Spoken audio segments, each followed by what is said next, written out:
Juge 6, verset 11 à 16.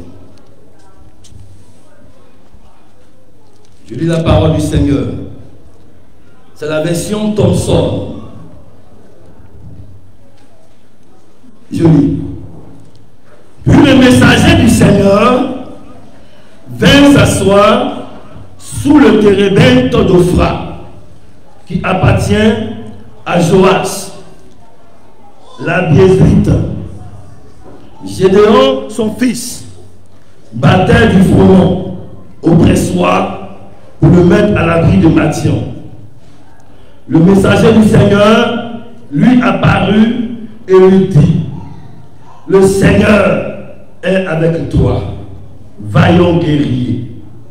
Gédéon lui dit: pardon, mon Seigneur, mais si le Seigneur est avec nous, pourquoi tout cela nous est-il arrivé? Où sont tous ces actes étonnants que nos pères nous racontent quand ils disent: le Seigneur ne nous a-t-il pas fait monter d'Égypte? Maintenant le Seigneur nous a délaissés. Il nous a livrés à Madian. Le Seigneur se tourna vers lui et dit: va avec cette force que tu as. Tu sauveras Israël de la main de Madian.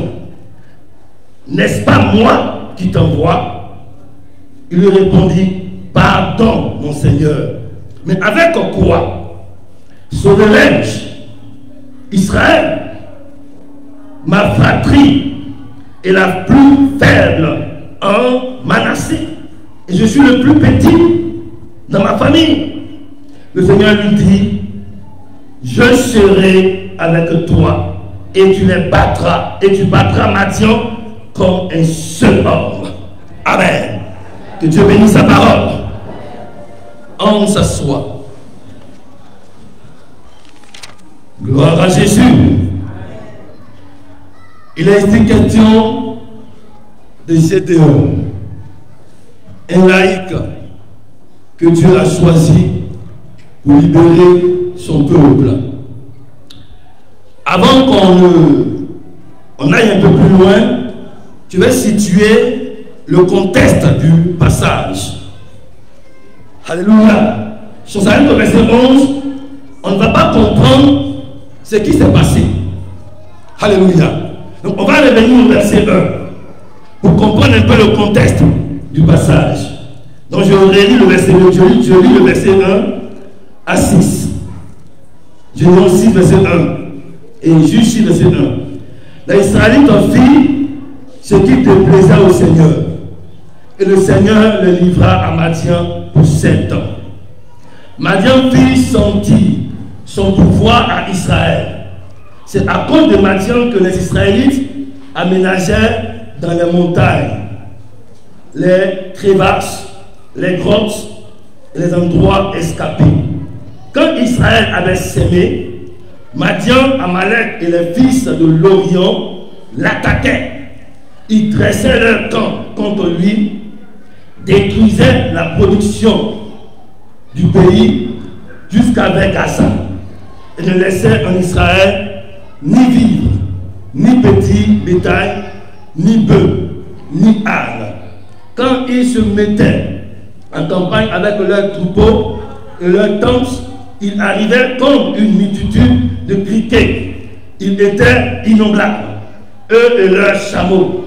Ils venaient dans le pays pour le ravager. Israël fut très affaibli par Madian. Ailleurs, on dit Israël fut très malheureux. Les Israélites criaient vers le Seigneur. Lorsque les Israélites criaient vers le Seigneur au sujet de Madian, le Seigneur envoya un prophète aux Israélites. Il leur dit: ainsi parle le Seigneur, le Dieu d'Israël, je vous ai fait monter d'Égypte et je vous ai fait sortir de la maison des esclaves. Je vous ai délivré de la main des Égyptiens et de la main de tous vos oppresseurs. Je les ai chassés devant vous et je vous ai donné leur pays. Je vous ai dit: je suis le Seigneur, votre Dieu. Vous ne craindrez pas les dieux des Amorites dont vous habitez le pays, mais vous ne m'avez pas écouté. Amen. Donc voici un peu le contexte du texte. L'environnement qui prévalait. Il est dit que le peuple d'Israël a fait ce qui déplaisait à Dieu. Amen. Et Dieu, dans sa colère, va susciter un peuple appelé Madian. Et les Madianites vont commencer à oppresser Israël. Vont commencer à traiter durement le peuple d'Israël. À tel point que les enfants d'Israël vont commencer à fuir pour aller sur les montagnes, dans des cachots, dans des cavernes, pour se cacher des Madianites. Et il est dit au verset 6, Israël fut très malheureux à cause des Madianites. Et dans leur souffrance, il est dit qu'ils vont crier à l'Éternel. Ils vont parler à Dieu. Ils vont élever la voix avec le Seigneur. Et Dieu, dans un premier temps, va envoyer un prophète. Et le prophète, à son arrivée, il va révéler la cause de la souffrance des enfants de Dieu. Et après le prophète, que Dieu va susciter pour délivrer Israël. Alléluia. Quand un peuple crie, quand un peuple pleure, quand quelqu'un a un problème quelque part, la réponse de Dieu n'a pas changé. Dieu dit, parle avec engouement. Amen. La réponse de Dieu a toujours été énorme. Et ce matin, tu es la réponse de Dieu. Peu importe ce que tu es, peu importe ce que les gens pensent de toi, même si à tes propres yeux tu n'es rien, aux yeux de Dieu tu as de la valeur. Tu es quelque chose aux yeux de Dieu. Peut-être que les hommes t'ont méprisé, les hommes t'ont chiffonné, les hommes, quand ils te voient, ils voient un bon arrière. Mais notre Dieu, celui qui t'a fait, le Dieu qui t'a créé, il voit en toi quelqu'un de grand. Il voit en toi un libérateur. Il voit en toi l'espoir d'un peuple. Il voit en toi quelqu'un qui a de l'avenir. Alléluia. Dis avec moi ce matin, il y a de l'avenir. J'ai de l'avenir. J'ai de l'avenir. Je suis quelqu'un de grand. Tu as de la valeur. Si tu doutes de ta valeur, ce matin, je vais te le prouver. De te le prouver ce matin? De le prouver? Alléluia. Le plus souvent, la vie nous a tellement froissé, tellement chiffonné, que pour finir, nous avons perdu l'estime de soi. Alléluia. C'est tout le cas de Gédéon. Alléluia. Qui a un billet de différent, un billet fait quelque chose absolument, qui a un billet absolument et fait quelque chose. Pour te prouver que tu as de la valeur. Amen. Peu importe. Voici 1000 francs. Ça a de la valeur, non? Ça a de la valeur? Ça a de la valeur. Bon, et si je le fasse? Ça a de la valeur? Et si je prends les 1000 francs et je marche? Je marche. Et je dis mon frère, tiens, tu vas pas prendre. Pourquoi tu vas prendre?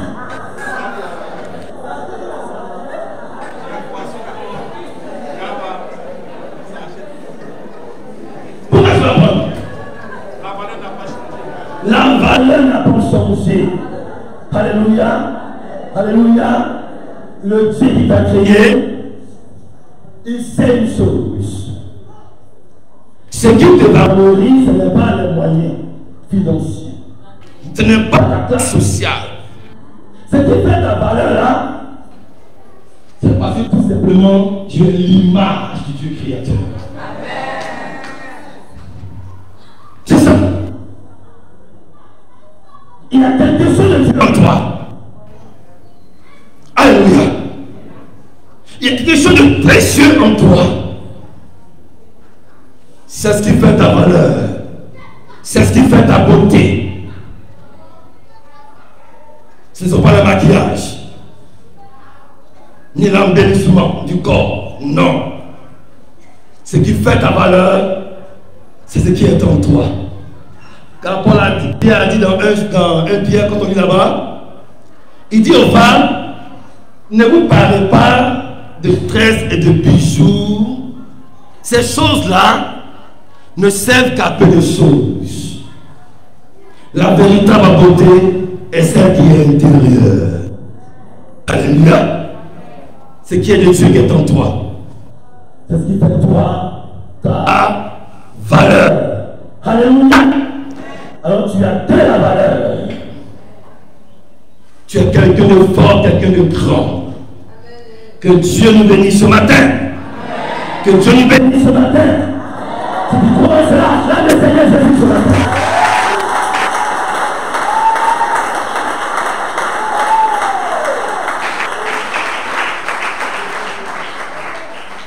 Il y a un chant de Azaf. Je ne suis pas né. Le commencement à la fin qui m'intéresse. Oui, je veux les chanter.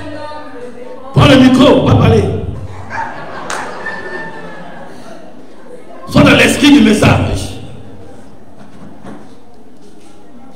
Ce qui m'intéresse fort, c'est le début. C'est un chant qui a vraiment inspiré. Alléluia.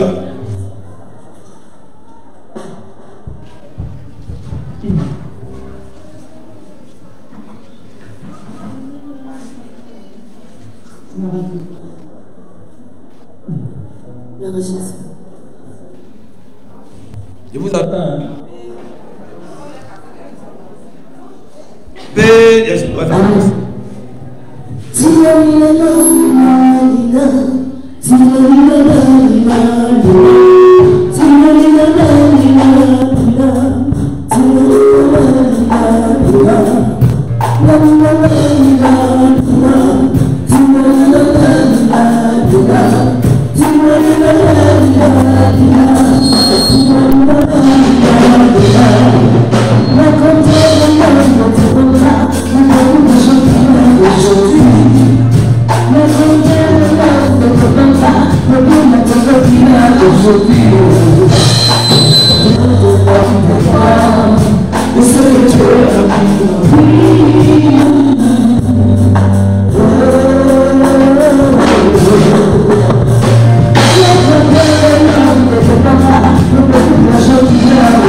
Que Dieu nous bénisse.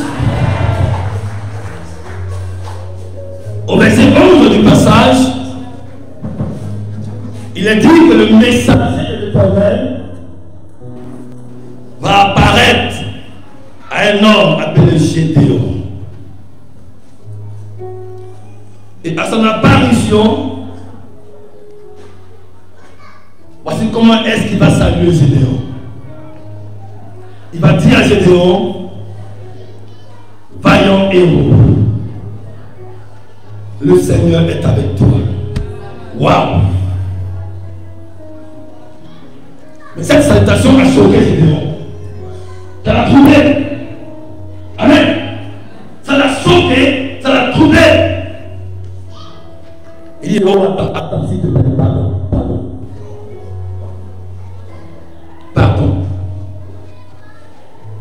Si l'Éternel est avec nous, pourquoi est-ce que toutes ces choses nous sont-elles arrivées?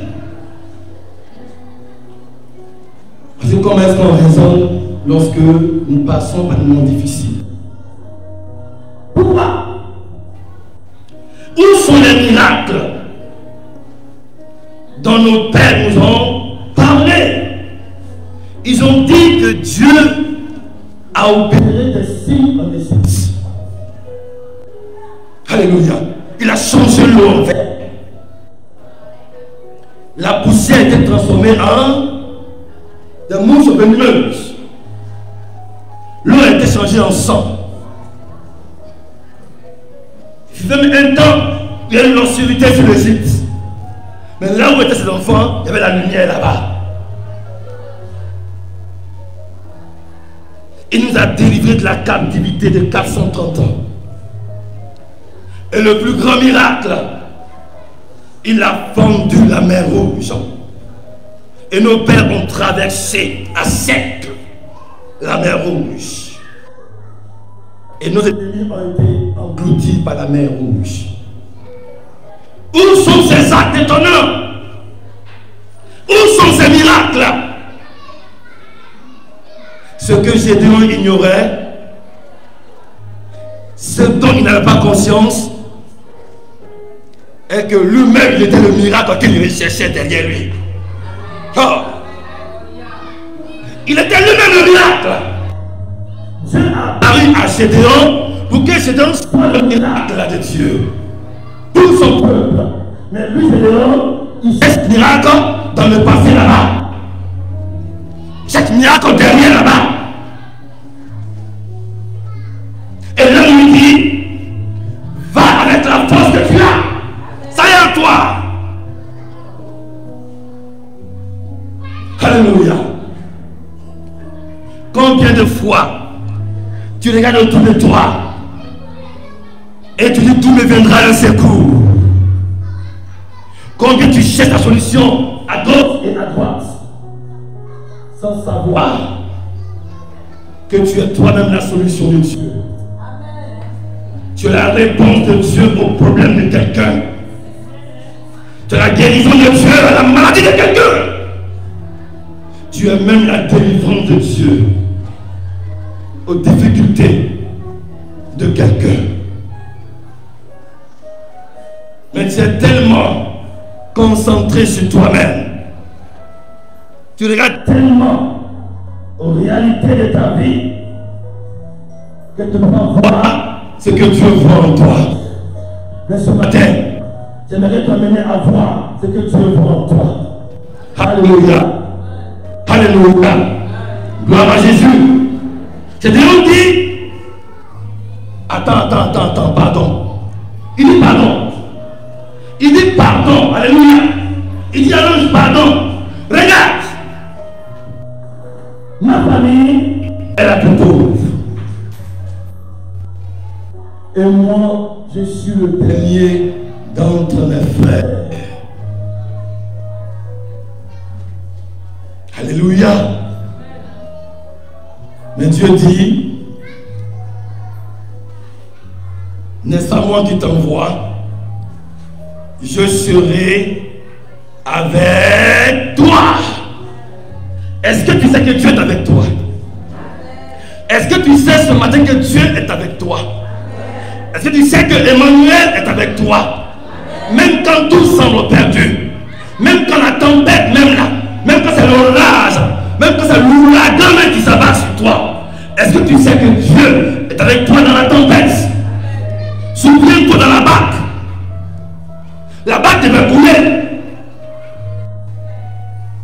Et Jésus était dans la barque.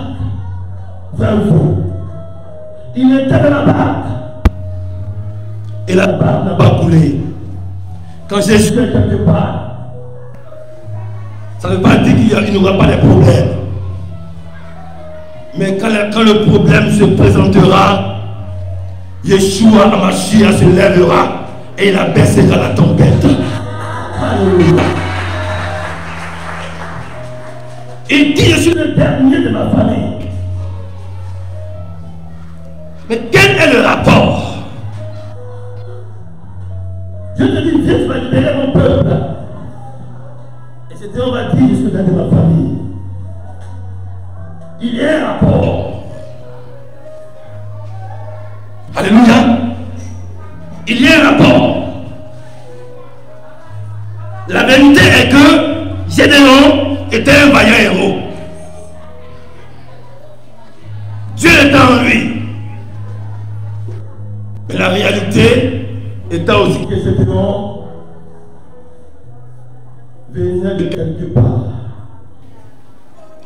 Il n'est pas tombé du ciel. Il a une fondation. Il a une racine. Alléluia. Alléluia.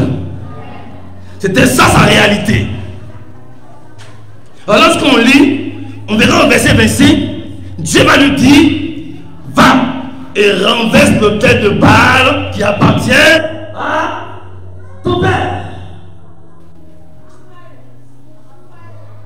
Alléluia. Tout ce que la Bible dit te concernant est vrai. Tout ce que Dieu dit te concernant, c'est vrai. Dieu ne ment pas. Amen. Mais pourquoi est-ce que tu ne vis pas ce qui est écrit? Le problème, c'est ta fondation. Et Somme 11 en 3 nous dit, quand les fondements sont renversés, le juste sont définitifs. Plus les chrétiens ont un problème de fondation. Ils passent leur temps à nous déclarer la parole, à confesser, je suis béni, je suis ceci, je suis élevé, je suis ceci et cela. Mais il est difficile de voir la concrétisation. Alléluia. Pourquoi? Le problème, c'est ta fondation. Quand Dieu va prendre le temps de galvaniser Gédéon, il va prendre le temps de révéler à Gédéon ce qu'il est, pour que lui-même il constate un fait que Dieu n'a pas révélé. Et là, il a fait le constat. Dieu va lui dire, maintenant que tu sais, va et renverse l'autel de Baal qui appartient à la maison de ton père. Avant de commencer la mission de Dieu, le premier acte que Dieu a posé, c'est d'aller d'abord renverser la mauvaise fondation familiale de sa lignée. D'abord, avant de commencer sa mission. Frères et sœurs, chers parents, Dieu a appelé chacun d'entre nous. Que tu sois un baptiste, Dieu t'a appelé. Un pianiste, Dieu t'a appelé. Une chanteur, Dieu t'a appelé. Un intercesseur, Dieu t'a appelé. Tout le monde ici a été appelé par Dieu. Et chacun a une mission particulière. Alléluia. Souvent qu'on dit accepter de Dieu, on pense que c'est le pasteur qui accepte de Dieu. Lui seul. Non. Nous sommes un royaume de sacrificateurs, nous dit la Bible. Dans la nouvelle alliance, le service de Dieu était réservé aux Lévites. Mais sous la grâce, c'est maintenant éclaté. Le voile a été déchiré. Nous sommes tous un royaume de sacrificateurs. Je suis un serviteur de Dieu aussi, une servante de Dieu. Amen. Mais pour que tu puisses accomplir ta destinée, il y a des choses qui peuvent t'empêcher de le faire.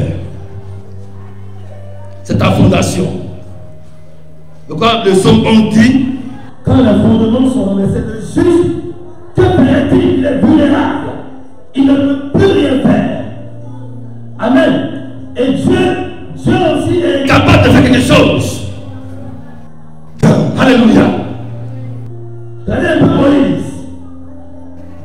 Quand on prend l'histoire de Moïse, il est dit que Moïse était l'homme le plus humble de la terre et le plus patient de la terre. Mais comment se fait-il qu'à un pas de la terre promise, Moïse a déconné? Qu'est-ce qu'il a pris? Qu'est-ce qu'il a pris Moïse? Il a supporté le peuple de Dieu. Ce peuple au courant, ce peuple rebelle, il a supporté l'Égypte dans le combat. Arrivé à un pas de Canaan, quelque chose va faire que Moïse va se limiter à là. Et c'est comme ça plusieurs personnes n'ont pas atteint leur destinée puis sont morts. Beaucoup de personnes n'ont pas accompli ce pouvoir. Ils sont venus sur terre et puis ils sont partis. Alléluia.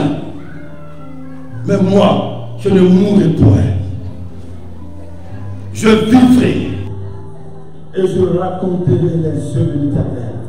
J'accomplirai la mission de Dieu sur cette terre avant de partir. Tant que je ne le fais pas, je ne mourrai pas. Alléluia. Gloire à Jésus. Gloire à Jésus. Gloire à Jésus. Qu'est-ce qu'a pris Moïse? Moïse a été rattrapé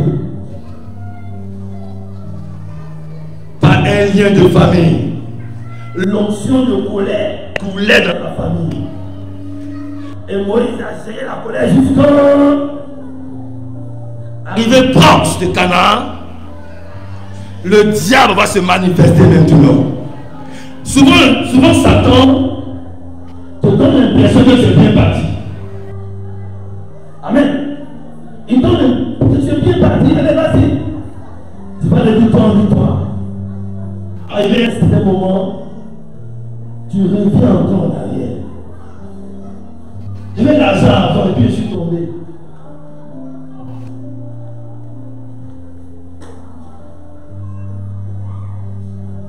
Satan, quand on joue les jeux de cartes, on connaît les jeux de cartes, non? Qui va jouer celle-ci? Qui va jouer dans le jeu de cartes? Personne. Jeu de cartes. Joker là. Joker, on joue ça à quel moment? À quel moment? Pourquoi? C'est ça le plan de Satan. Il gagne le joker pour la faire. Là où tu as atteint le sommet des sommets, et il te prend le bas. Parce qu'il sait qu'un magouilla au 5e étage, lorsqu'il tombe, il n'y a pas de dégâts. Mais quand un éléphant qui va pour tomber, wow! Wow! Oh, boum! Vous verrez beaucoup d'hommes qui sont connus. Et puis après, sa fondation l'a rattrapé. Satan connaît la faiblesse de ta lignée. Et il attend au moment opportun pour révéler cela. Quand on a dit, à quel moment il a dit Jésus? C'est à quel moment? Regardez les Satan. Il vient toujours au moment opportun. On dit qu'il a gêné, qu'il a eu. C'est là, c'est que là où il a fait là, je peux la voir. Après, il a réussi à l'arrêter. Il vient encore dans le jardin de Gethsemane. Là où il voyait que là, il était belle. C'est ça, il n'a pas changé. Il n'a pas changé. C'est la même stratégie. C'est pourquoi, frères et sœurs, si tu n'as pas encore fait la délivrance de la fondation, il faut commencer à le faire dès maintenant. Ne dis pas non, je suis déjà grand. Je suis déjà assis financièrement. Je suis assis. Non, j'ai atteint un niveau pas possible. Moïse avait atteint un niveau pas possible. C'est quelqu'un qui parlait face à face avec Dieu. Donc son histoire est marquante. Il parlait face à face avec Dieu. Et son visage était tellement rayonnant qu'il mettait un voile. son visage brillant. On ne peut pas regarder son visage. C'était comme un ange. Mais un tel homme qui avait l'onction, qui était loin de Dieu, qui était le plus grand des prophètes, a été rattrapé par sa fondation. À plus forte raison, nous. Alléluia. Il y a même des hommes de Dieu qui ont négligé ça, qui ont prêché aux autres. Mais pour finir, eux-mêmes ils ont rétrogradé. Alléluia. Gloire à Jésus. Alors ce matin, j'aimerais t'emmener à jeter un regard en arrière. On dit souvent, celui qui met ses pieds à la charrue et regarde en arrière n'est pas digne de moi, non? Ça concerne quoi? Ça on parle de repentance, alléluia. Mais ici,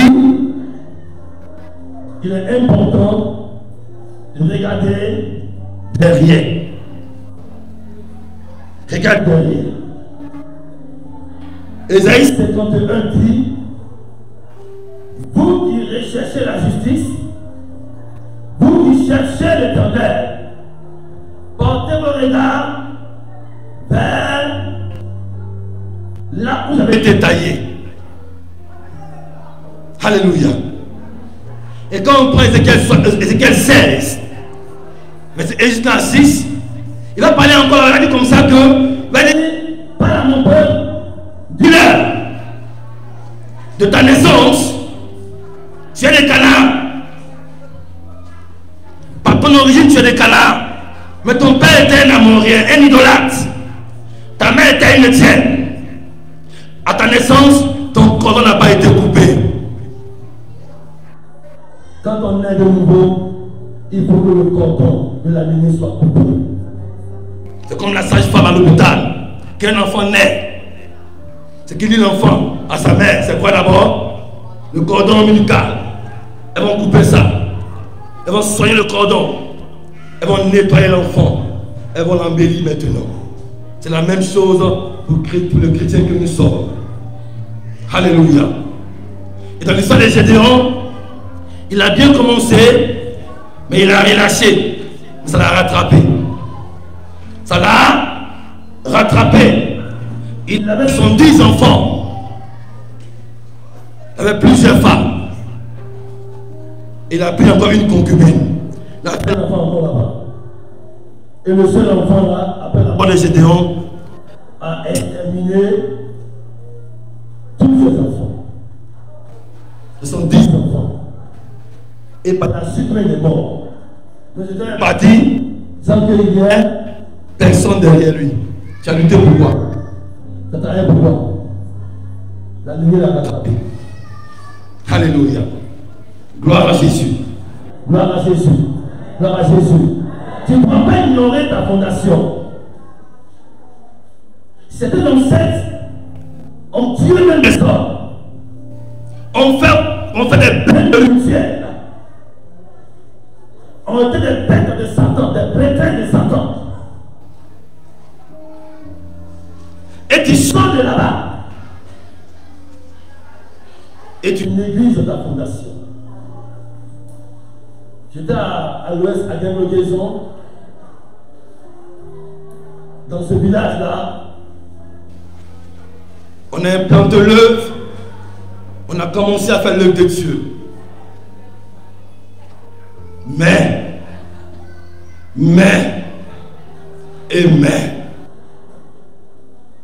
à chaque moment où on fait un programme, il pleut. À chaque moment, il pleut. On a fait un jour un grand programme, une croisade, avant le jour compteur. Et pas, il y a eu quoi, ça a pété. On a tout fait à la on a cherché le groupe. Et on a mis le groupe là. On a bien commencé à leur moment, plus là. Waouh! Ça n'a pas eu lieu. On dit, mais pourquoi? Les autres m'appellent, ah, si tu m'appelles même. Et comme petit démon là. Pourquoi? On a pris un mois de jeûne de prière. On a commencé à prier. On a commencé à prier. Et Dieu a commencé à révéler des choses horribles. Dans le village, il y a une secte appelée Panthère. Et il y a la masse à Guézon. Où t'as quitté là? Il y a la masse là-bas. Guézon. Et à Guézon, c'est Panthère. On voit des jeunes qui vont dans la bourse. Ils font 7 mois. Ils sont nus. Ils mettent des papeaux sur eux. Ils mettent savon, ils ne se lavent pas. Ils ne se coiffent pas. Ils mangent la nourriture d'une femme pendant 7 mois. Et quand ils sortent après maintenant, ils font la fête au village et ils sont initiés. Alléluia. Ils ont pris ça ailleurs, mais pas d'eux. Amen. Et j'avais vraiment cette secte là-bas à Guéglon et à Guéglon, c'est de masse. Gloire à Jésus. Et il y avait la sorcellerie qui battait son père là-bas. Et dans la prière, Dieu m'a révélé une personne qui est assise sur un trône, qui a des corps, et qui a commencé à parler. Il a dit, je m'appelle l'esprit d'échec. Ça m'a ouvert les 2 villages. Regardez les jeunes filles là. Elles vont à l'école avec grossesse. 14 ans grossesse, 15 ans grossesse. C'est moi qui fais ça. Amen. Et il y avait un monsieur, un vieux qui était devant. Après eux, il dit, moi c'est la sorcellerie. Après c'est fait maintenant l'esprit de mort. Donc 4 démons dans le village là. Donc imaginez un peu le combat spirituel. Maintenant quand tu viens de ce village là, frère, sœur, il te prennent des points de fondation. Tu auras l'impression de réussir. Mais le diable attend le moment opportun pour détruire son cœur. Bah! Et puis c'est fini. Te donner un coup, tu ne pourras plus te régler encore. C'est ça Lucifer. C'est ça Satan. Et c'est pareil dans les différentes régions. Si tu es armé, là tu as affaire à la sirène des eaux. La reine Bobo a tissé alliance avec l'esprit des eaux. En donnant l'enfant, quand son histoire, non? Donc les accords là, ils ont un problème comme ça. C'est là ta lignée. Tu dois briser ça. Alléluia. Il faut une délivrance à ce niveau-là. Amen. Il y a encore plusieurs choses. Je vais prendre le temps, pendant le programme en question, qui est en cours là, où on parlera de différentes étapes. Et après, on va finir par une veille de prière. Et ce jour, tu ressortiras avec quelque chose de la part de Dieu. Alléluia. Gloire à Jésus. Gloire à Jésus. N'ignorons pas notre fondation. Il ne faut pas négliger cela. Il ne faut pas dire que tu es arrivé. Non. Passe par là. Tu sors de quelle famille? Une famille de polygame, ils te prennent des gosses. Chaque famille a sa chose. Alléluia. Et là où tu sors là, il y a quelque chose là-bas sans doute qui fait rage. Alléluia. Et il te faut en tant que chrétien, pour évoluer, pour avancer, il faut que ces fondements pourris là soient renversés. Amen. Quand on prend une maison, quand on construit la maison, ça atteint un certain niveau. Vous changez la toiture, c'est facile. Vrai ou faux? Vous changez la fenêtre, c'est facile. Ou la charpente, n'est-ce pas? Mais quand ça touche la fondation, il faut que la maison soit entièrement détruite. Pourquoi c'est important? Ce qui fait qu'une maison, c'est sa fondation. Si c'est raté, c'est raté. Quand on va sur les immeubles, il tombe. Mais c'est tombé. En bas, il tombe, en bas, réussi, ça a échoué. Ça a échoué. C'est pourquoi c'est tombé là. Alléluia. Gloire à Jésus. Mais Dieu te fait la grâce d'entendre un tel message et vraiment de faire ta délivrance en des fondations. C'est pour tout le monde, que tu sois un simple fidèle, qu'il soit même un pasteur, même un ancien, un diacre, une diaconesse, qu'il soit même le président. C'est un passage obligé. Alléluia. Gloire à Jésus. Gloire à Jésus. La fondation est comme le lion que Samson a abattu, a tué. On voit un lion féroce qui était prêt à dévorer Samson. Mais quand le lion est mort, à l'intérieur du lion se trouvait quoi? Du miel. Où est ça? Qu'est-ce qui empêchait le miel d'apparaître? C'est le lion. Toi, ton lion dans ses fondations, renverse ça et le miel va se manifester. Le miel, c'est le bon. Le miel, c'est ce que Dieu a pour toi. Il a dit à Moïse, c'est une terre beaucoup le lait, le miel. Gloire à Jésus. Ne fuis pas ton lion. Affronte ton lion. Ne règne pas ta fondation. Renverse-la. Et relève le nom de ta famille. Alléluia. Tu peux être la délivrance pour ta famille. Et tu es même le de ta famille. Parce que Dieu a pour toi. Si Dieu t'a pris là-bas, ça veut dire en retour là, tu puisses relever le nom de ta famille. Pourquoi Dieu t'a pris là-bas? Gloire à Jésus.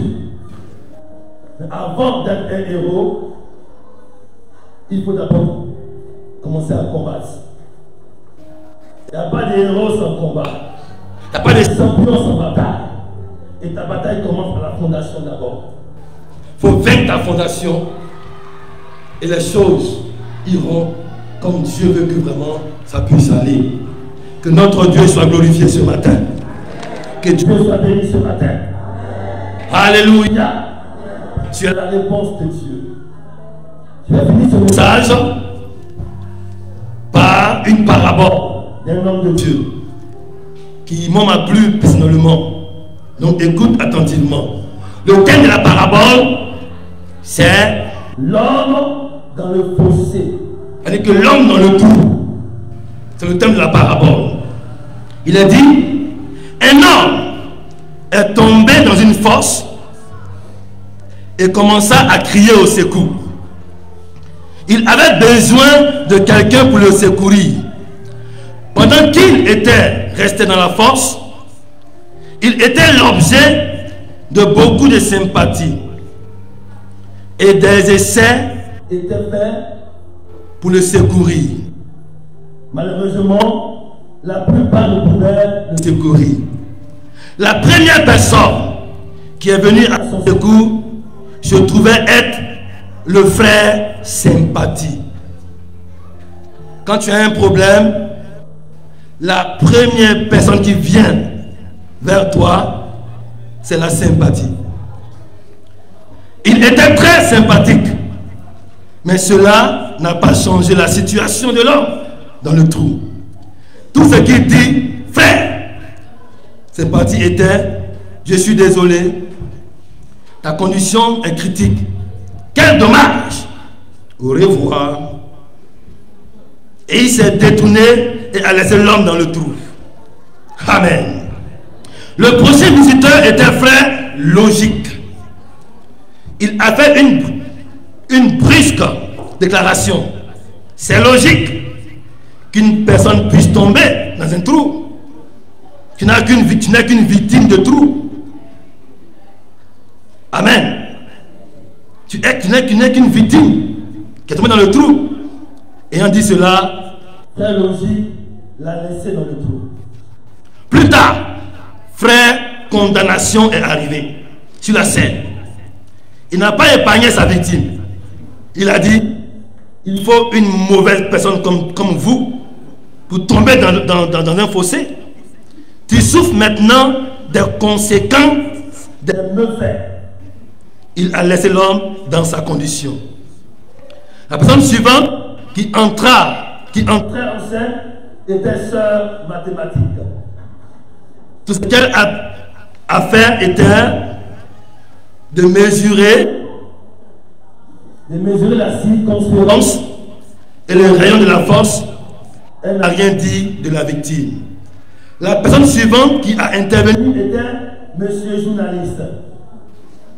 Pour lui, l'incident valait la peine d'être publié. Alors, nous essayons de suivre une histoire exclusive sur comment tu es tombé dans la force. Après l'avoir écouté,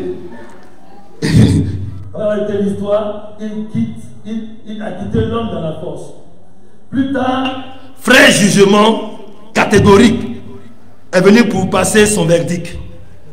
Le fossé est le seul endroit censé être pour les pécheurs comme toi. Encore, il a laissé ce pauvre homme là. Sœur apitoiement est entrée en scène aussi. Elle a déclaré: te sens-tu mal parce que tu es dans le puits? Ma condition est pire que la tienne. Elle a laissé l'homme dans le fossé. Plus tard, frère charismatique a jeté son coup d'œil à l'homme dans le puits et il dit: frère, commence à confesser que tu es déjà sorti du puits. L'homme a répété de la manière continuelle: mot, je suis là. Mais il resta dans le fossé.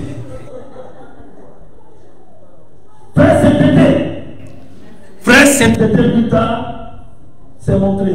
Il a dit: tu es dans le puits parce que tu es un pécheur. Réponds-toi si tu veux sortir. Il a aussi laissé dans le trou. Frère Espoir est venu quelque temps après. Il a dit: ne t'inquiète pas, il y a de l'espoir. Après tout, tu as un abri sur ta tête. Puis il le laissa aussi et il a parti. Frère Foi est apparu plus tard et a dit: tu es à l'intérieur de ce puits parce que tu n'as même pas la foi. Plus tard, tu sors de ce trou.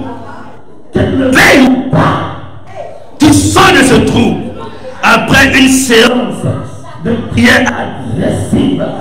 La victime a reçu la force divine et a sauté hors du puits. Alléluia.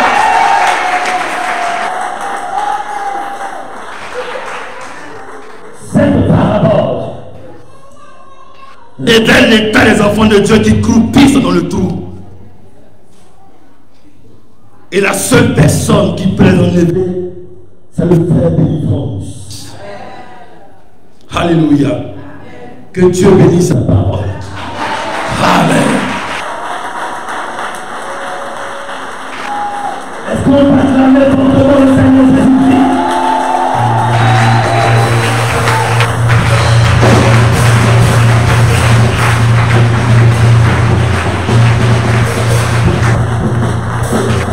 Amen.